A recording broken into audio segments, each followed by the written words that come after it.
korban penyekapan terhadap wanita berinisial YTR ditemukan dalam kondisi mengenaskan. Bagaimana keadilan akan ditegakkan? Dan untuk berpikir bahwa sang korban disekap di dalam situ dalam kondisi seperti itu, God.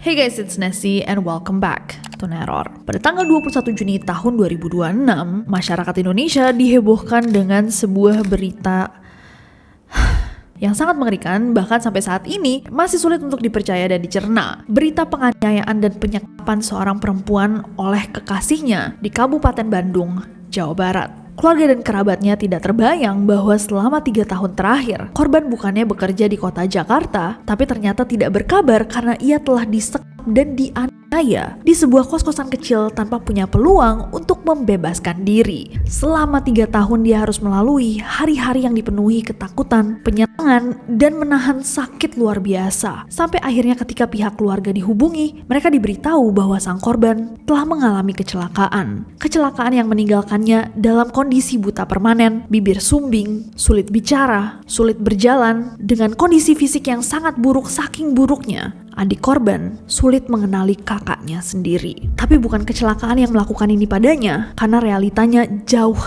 lebih mengerikan. Apa yang sebenarnya terjadi pada Yuvita dan hukuman apa yang pantas diberikan kepada iblis yang melakukan ini padanya? Langsung aja kita bahas, Neroris.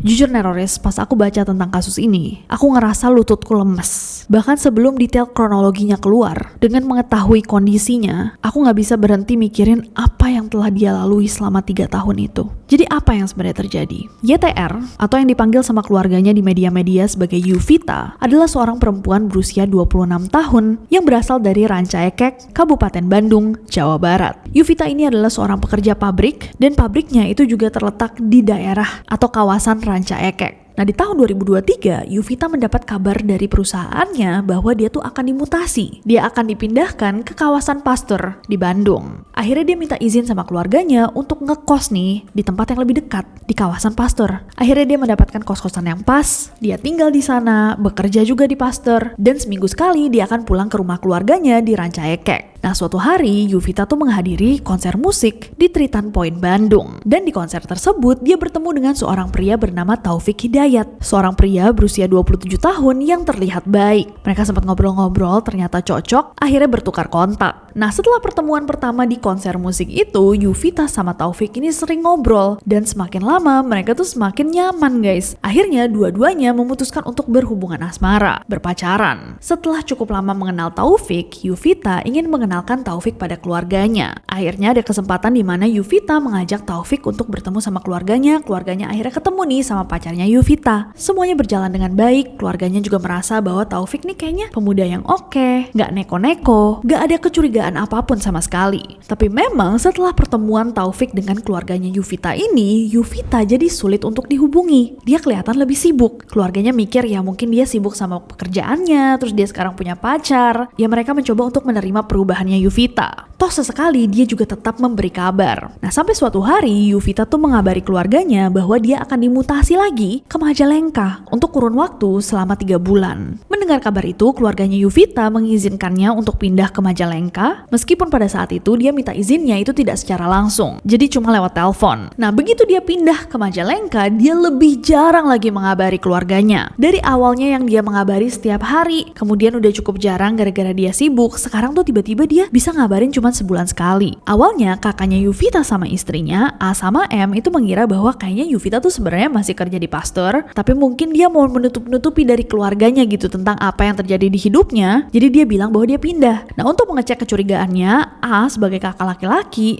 mendatangi kosannya Yuvita di Pasteur untuk ngecek sendiri apakah adiknya sebenarnya masih tinggal di situ. Begitu dia sampai di kosannya Yuvita, dia menemukan bahwa Yuvita beneran udah meninggalkan kos tersebut sejak 3 atau 4 bulan sebelumnya. Dia Dia membawa baju-bajunya, tapi ada barang-barangnya Yuvita yang ditinggalkan di kosan itu.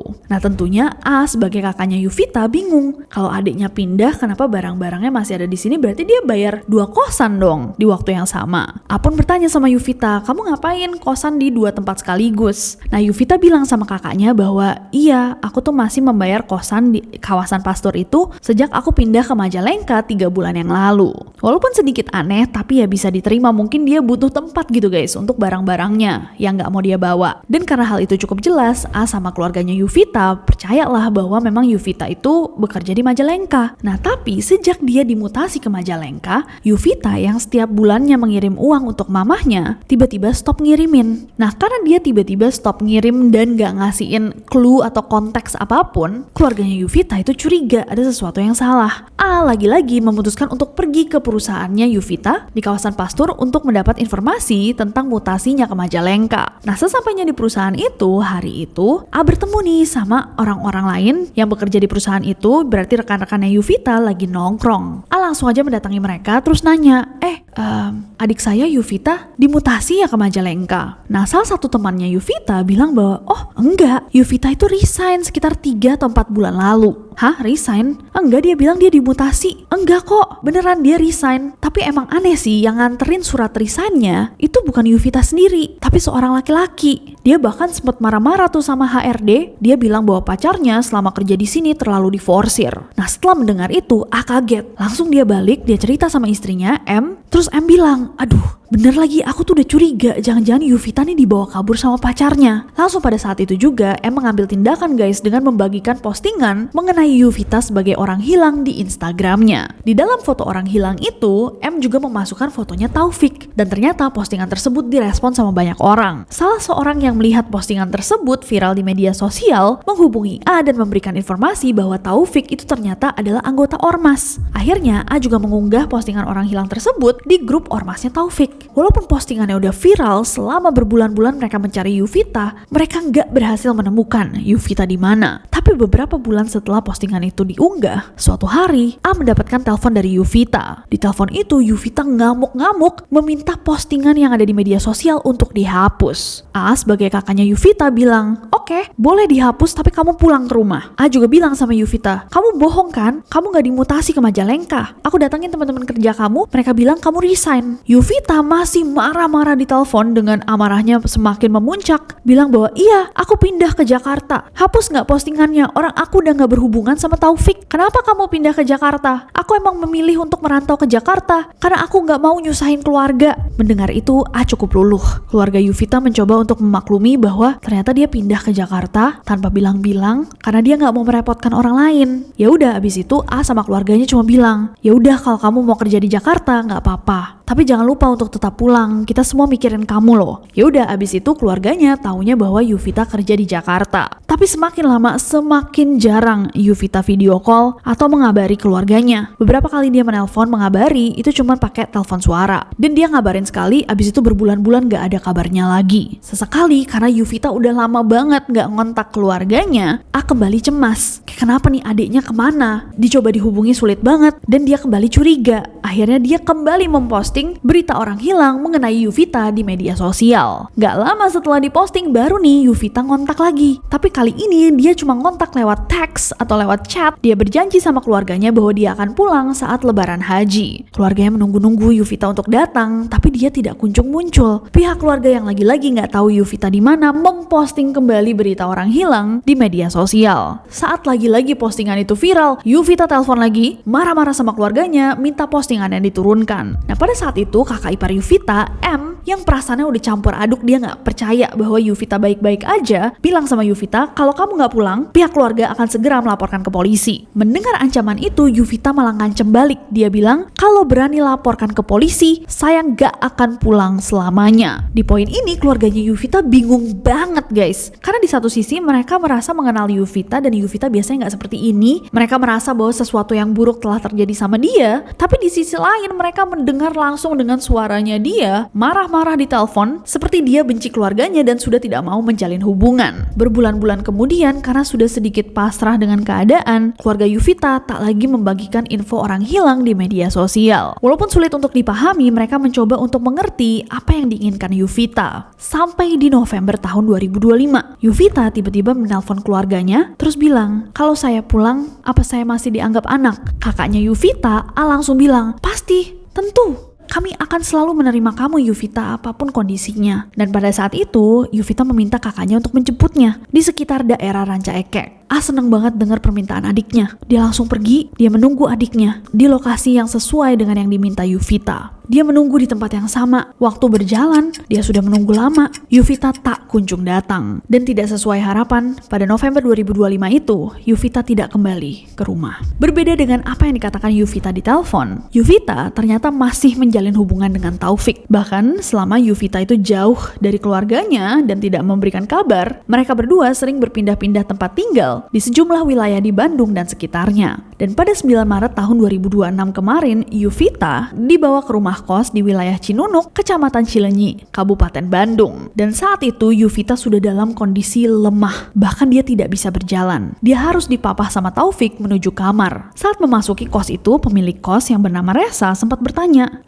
"Kalian berdua ini sudah menikah?" Taufik bilang, "Iya, kami sudah menikah." "Oke, boleh lihat surat nikahnya?" Taufik bilang, "Oh iya, nanti saya berikan ya. Saya bawakan ketika saya pulang ke rumah saya di Nagrek." Resa pun mengiyakan. Dia percaya bahwa memang Yuvita dan Taufik adalah pasangan suami istri. Bahkan Taufik terlihat seperti suami yang baik, yang perhatian, yang membantu istrinya yang memiliki keterbatasan. Selama tinggal di kos di Cinunuk, Yuvita hampir nggak pernah keluar dari kamar kosnya. Dia sering juga ditinggal sama Taufik sendirian dan pintu kamarnya itu dikunci dari luar. Para penghuni rumah kos tersebut juga mengatakan bahwa dari kamar mereka itu sering kedengeran suara kayak duk duk duk. Nah, pemilik kos itu sempat curiga karena Yuvita ini nggak pernah kelihatan beraktivitas normal. Di beberapa kesempatan, Resa sama istrinya itu juga beberapa kali menegur Taufik, mengingatkan dia tentang kejelasan status pernikahan mereka berdua. Tapi katanya Taufik nih semakin lama semakin arogan. Bahkan dia beberapa kali kelihatan bawa golok yang membuat penghuni-penghuni lain ketakutan. Gak cuma goloknya itu dibawa-bawa sama dia, juga beberapa kali katanya tetangganya tuh sempat diancam pakai golok tersebut. Jadi banyak tetangganya yang sebenarnya juga curiga nih dengan apa yang dia lakukan di dalam kamarnya, tapi mereka karena takut sama Taufik memilih untuk tidak ikut campur. Nah, suatu malam di pertengahan Juni 2026, Taufik tiba-tiba datang ke Resa sambil membawa Yuvita. Dia meminta tolong sama Resa untuk membawa Yuvita ke rumah sakit Ujung Berung. Resa kaget ngelihat kondisinya Yuvita. Dia langsung tanya,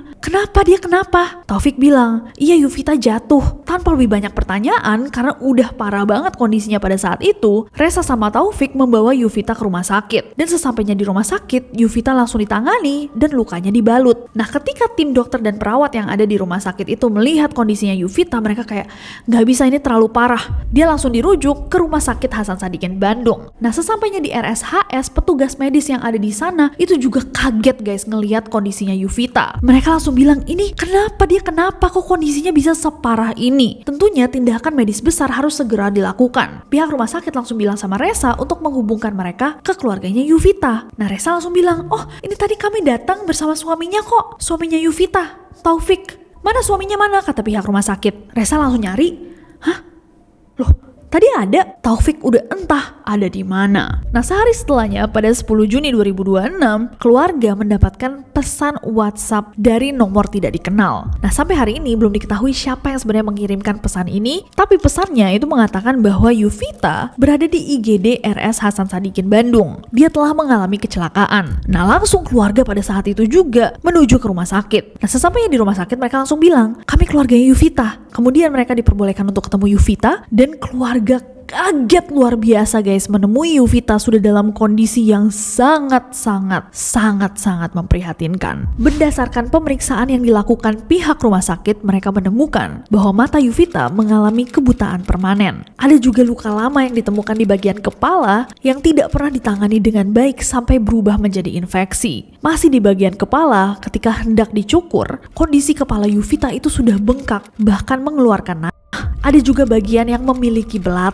Di banyak bagian tubuhnya, terutama di bagian kaki, ditemukan luka bacok. kemungkinan besar disebabkan oleh golok yang diketahui sering dibawa pelaku. Yang tadi kita bahas, kondisi wajahnya itu saking parahnya guys, seperti yang tadi aku bilang, sampai keluarganya tuh sulit untuk mengenalinya. Selain mata yang hancur, wajahnya dipenuhi oleh luka sayat, bibirnya termutilasi, dipotong sampai tidak ada, sama dengan 6 gigi depannya yang rontok dan membuat artikulasi bicara korban sangat terganggu. Di tubuhnya juga ditemukan banyak sayatan benda tajam dan luka-luka akibat sundut rokok. Di tubuh Yovita juga ditemukan 3 tato besar yang berbeda berada di lengan kirinya, lengan kanan, dan juga dadanya. Tato-tato ini membuat tulisan yang cukup janggal, belum diketahui juga apa artinya nih guys. Satu, kayaknya Yovita Love Taufik, tapi kalau kita lihat tatonya kayak Agusta Love Taufik. Habis itu ada tanggal, entah tanggal apa, 12/1989 till death. Satu tanggal sampai kematian katanya. Habis itu ada I'm Istimewa sampai dengan wajah Taufik sendiri. Nah akhirnya Yovita bisa memberikan keterangan. Dia bilang bahwa tato-tato tersebut adalah tato yang dipaksa oleh Taufik disematkan pada tubuhnya. Yovita dalam keadaan yang sangat menyayat hati juga menceritakan bahwa selama 3 tahun terakhir dia bukanlah kabur dari keluarganya untuk tinggal bersama laki-laki ini, melainkan dia dan diancam untuk mengikuti semua permintaan Taufik dan menerima segala penyiksaan yang tak masuk di akal. Selama tinggal dengan Taufik selama 3 tahun, Yovita kerap dipukul kepalanya, baik menggunakan tangan atau benda tumpul seperti helm, bahkan sampai kursi. Penyiksaan yang terus-menerus berulang dan semakin lama semakin parah, dan Yovita tidak diperbolehkan untuk berteriak atau mengeluarkan suara karena jika dia berani melanggar, Taufik akan semakin menyiksanya. Waktu 2 tahun 3 tahun itu kamu nggak boleh keluar dari kosan? Nggak bisa karena udah nggak bisa lihat. Jadi kalau misalkan disiksa terus saya teh mengeluarkan suara kayak gitu, sama dia teh disiksa lagi. Jadi saya teh gak kemana-mana. Dia kan kerjanya sebagai dia kolektor. Jadi kalau misalkan dia pergi lagi ke konsumen, saya suka tidur. Kalau misalkan ikut, paling saya disuruh jangan stiker. Aku sering dipukul sih. Pertama masa dulu yang dipukul. Terus ini telinga, ya. Terus kaki juga sama bedok, ya. Terus dipaksa untuk pakai tato sama dia. Terus kalau makan sehari cuma 1 kali, ya. Itu juga ya kalau makan aku juga makan sendiri.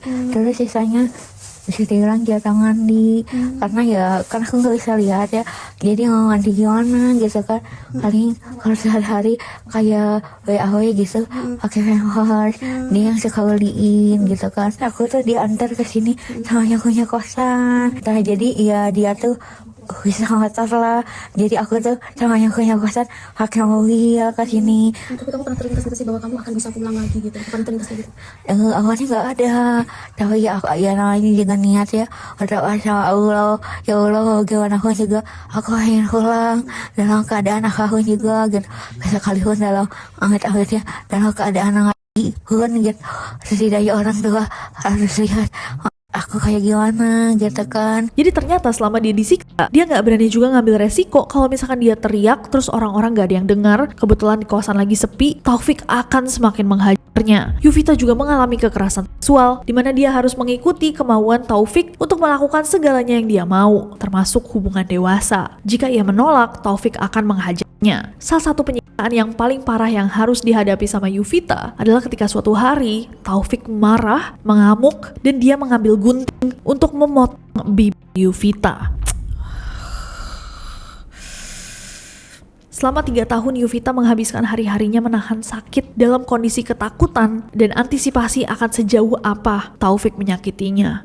Wah, kebayang sama sekali. Mendengar cerita dari Yovita, keluarganya yang shock luar biasa dan gak bisa menerima apa yang telah terjadi langsung melaporkan Taufik ke Polda Jawa Barat. Kasus ini dilaporkan sebagai dugaan tindak pidana penganiayaan berat sebagaimana diatur dalam pasal 466 Undang-Undang Nomor 1 Tahun 2023 tentang KUHP. Begitu mengetahui tentang kasus ini, penyidik juga langsung mendalami kemungkinan penerapan sejumlah pasal lainnya. Salah satunya adalah pasal terkait penyekapan atau perampasan kemerdekaan seseorang, yaitu pasal 446 KUHP tahun 2023. Penyidik juga mendalami dugaan pemalsuan dokumen. Jika pidana-pidana ini terbukti guys, tersangka dapat dijerat pasal berlapis dan berpotensi mendapatkan ancaman hukum yang sangat berat. Gak hanya korban diduga mengalami penganiayaan dengan tangan kosong, benda tumpul, hingga senjata tajam. Sejumlah barang milik korban juga dilaporkan hilang, dengan total kerugian mencapai 52 juta rupiah. Sesaat setelah pihak berwajib merilis informasi tentang apa yang telah terjadi pada Yuvita, media sosial ramai memperbincangkan kasus yang sangat mengerikan ini. Dan pada 22 Juni 2026,